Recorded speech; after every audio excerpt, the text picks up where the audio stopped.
Ça y est, c'est décidé. Aujourd'hui, je coupe tout. Pour moi, un grand changement, ça veut forcément dire changement de coupe de cheveux. Mais sauf que cette fois-ci, j'avoue, je suis assez radicale. Je vais pas seulement me faire des braids, etc. ou me faire des tresses, ou juste garder mon afro. Non. Pourquoi est-ce que ça représente un grand changement? J'ai demandé à ChatGPT et voici les différentes raisons. Ça marque une rupture, un nouveau départ. Je me coupe les cheveux, ma vie reprend à zéro. C'est plus moi, c'est un peu la nouvelle moi qui arrive. De reprendre le contrôle sur son image, ses choix, sa vie, tout simplement. 3. Se libérer du passé. Bon, j'avoue, c'est surtout, mais surtout parce que mes cheveux sont énormément abîmés. Est-ce que je suis prête pour ce grand changement? Pas du tout, mais vraiment pas. Ça fait des mois et des mois que je repousse. Et là, il est temps de le faire. En fait, j'ai trop peur de regretter, même si je sais les cheveux ça repousse, etc. Du regard des autres, pour être honnête. En fait, je sais que j'ai fait un énorme travail sur moi-même et que ce que les autres pensent de moi, j'en ai un peu rien à faire parfois. Mais il y a d'autres moments où je me dis, je sais pas, c'est peut-être l'humain qui est fait comme ça, dites-moi ce que vous en pensez. J'ai du mal un peu à me défaire de ce que les autres pourraient penser de moi, et les jugements, etc. Mais bon, ça en vrai, je pense que ça va le faire. Mais il y a autre chose. J'ai peur de ne plus avoir confiance en moi. Mais genre, plus du tout. Il y a à peu près 1 an ou 1 an et demi, j'avais zéro confiance en moi. J'osais à peine regarder les gens dans les yeux, je parlais tout doucement, je voulais pas sortir. Tout ce que je voulais faire, c'était me cacher, rester dans un trou. En fait, j'avais l'impression que quand je sortais, tout le monde me regardait et que tout le monde me jugeait et que chaque fait et geste que je faisais était calculé, alors que pas du tout. Genre, je sais pas pour qui je me suis prise, genre le même caractère, absolument pas, tout le monde s'en fout. C'est mieux qu'avant, mais ça m'arrive encore parfois de me lever, de me regarder dans le miroir et de me dire mais c'est quoi cette... Et alors attention, alors attendez, hein, pas que un autre jour, quelques jours après, ou même le lendemain parfois, ou même parfois l'heure d'après, ça dépend. Et de me regarder et de me dire mais c'est quoi cette bête de meuf. Du coup, j'aimerais bien atteindre ce niveau où peu importe ce qui se passe dans ma vie, peu importe les circonstances extérieures, comment je me sens, mon humeur, etc. J'aimerais bien me lever et être à 100% confiante et me dire ouais, aujourd'hui c'est une journée de merde, bah tu sais quoi, on s'en fout, tu vas dead, t'es incroyable, continue de briller. Du coup, en me coupant les cheveux, bah, j'ai l'impression que je vais... Là, actuellement, je pense que je suis à 40%, vous voyez. J'aimerais bien être à 100%. Mais j'ai l'impression qu'en me coupant les cheveux, je vais redescendre. Pas à 0, mais peut-être à 2%. Et c'est ça qui me fait peur.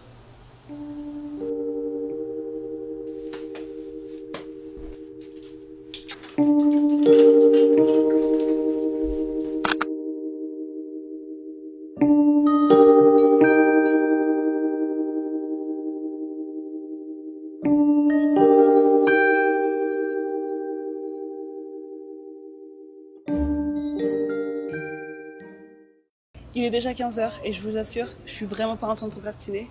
J'étais juste au tel avec ma mère, posée ici pendant à peu près 2 heures. Avant d'aller me couper les cheveux, je vais aller me nourrir un petit peu, aller manger quelque chose, boire un café, quelque chose qui va m'aider à me relaxer un petit peu et qui va m'aider à surmonter ce stress trop stressant. Je ne sais pas pourquoi c'est aussi stressant, mais ça l'est. Voilà.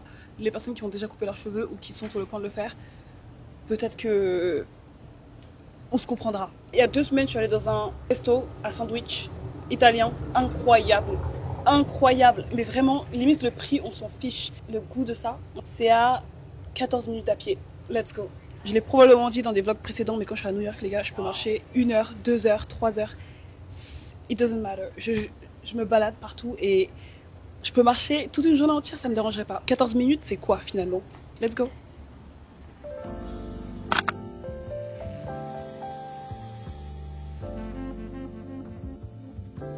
C'est parti pour la dégustation de ce burger. Ça commence bien. De ce sandwich. Alors mon problème, c'est que je ne sais pas manger. Je vais en mettre partout, je le sens. Regardez.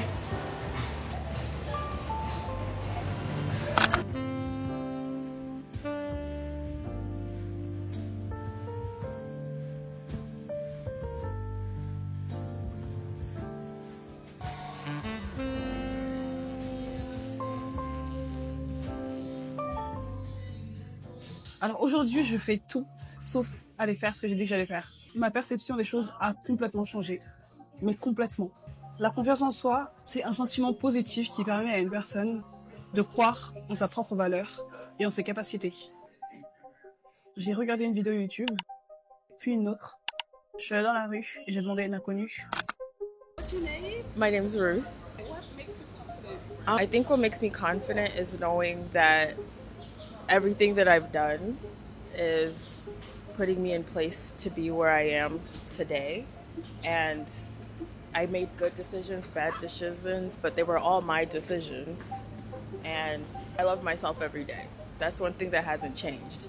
Whatever I'm doing, like at the end of the day, I'm comfortable in my skin and I go to bed happy.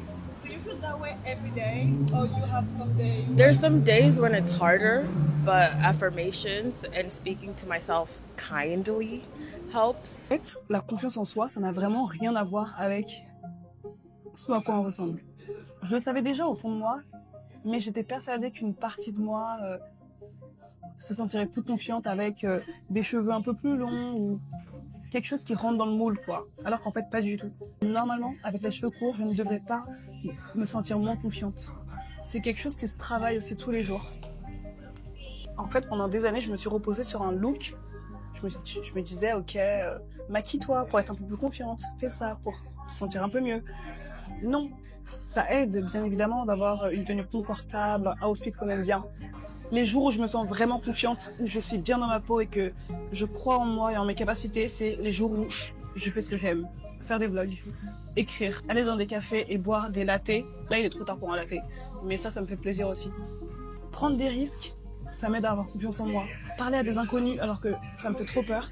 La fille tout à l'heure, je l'ai vue dans la rue, j'étais en train de trembler limite. J'avais trop peur d'aller lui demander si je pouvais la mettre dans mon vlog. Et je l'ai fait. Et après l'avoir fait, je me suis sentie incroyablement bien. Parle-toi avec gentillesse et bienveillance. Connais-toi vraiment. Tiens tes promesses envers toi-même. Affronte tes petites peurs chaque jour et entoure-toi bien. Ce sont les 5 étapes pour avoir confiance en toi. Bon bah c'est bon, hein, je crois que je suis prête. C'est parti.